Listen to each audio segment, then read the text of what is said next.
All right, everybody. Here's the new set of IROC Z28 emblems, wheel hub emblems. These are aftermarket. They were just purchased and they look almost identical to the originals. The reason why I got this because it's my 85 IROC.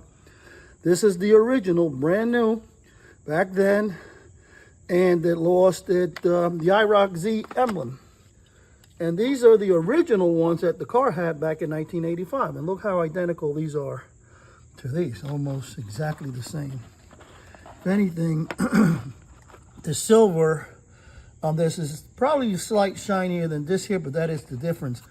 And then the reason why I put these on, these red ones here, if you notice, I like the red because it matched the paint of the car and it blends in with the paint. That's the only reason why I got those, and I didn't keep the originals. But now since I have a replacement, I'll keep these and I'll keep those safe in a safe place. And this is definitely for an IROC Z28. It fits perfect. And here's your IROC Z28.